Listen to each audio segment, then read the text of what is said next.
across the region, more the same, unseasonably warm. Kate, your turn.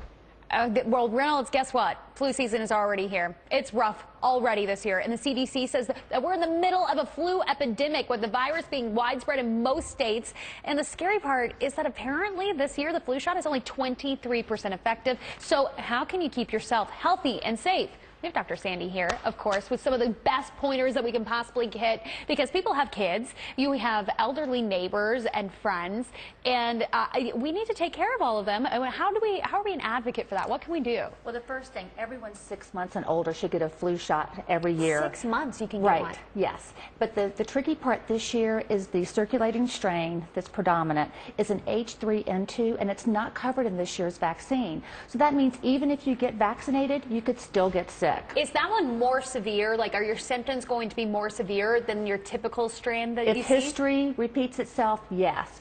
And so that's why we want everyone to know that there are antivirals out there, flu antivirals, that if you do get the flu, it can help reduce symptoms, help reduce the length of time you're sick.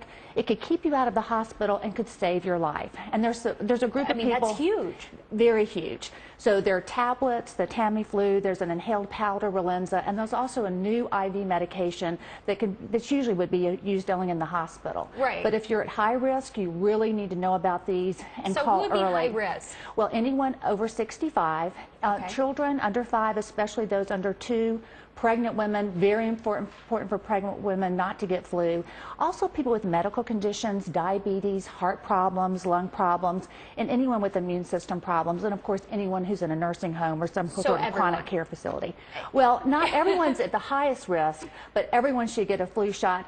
Flu is out there, is an epidemic, so it could happen to anybody. So I haven't gotten my flu shot yet. And so, you know, the Shame on seasons you. I know because I had it last year, and I do not want to go through that again. It was rough. I had that high fever for several days. Some people never learn the first time. Well, I have to say that it was because I want to make sure my immune system was high. Does it need to be high to get the shot? Do you need to be well? Once you get the flu shot, it takes 2 weeks to build up protective antibodies. Now, even though the flu shot's not a good match now, remember we're only midway through the flu season. There's still half of it to go, and the flu viruses circulating can change. So the only thing worse than getting flu once is getting flu twice. So, Kate, please go get your shot. I will go get my shot and wash today. your hands. Don't touch your eyes, nose, or mouth. Thank you so know much, about Dr. the antivirals. Sandy. We'll be right back after our local on the 8s.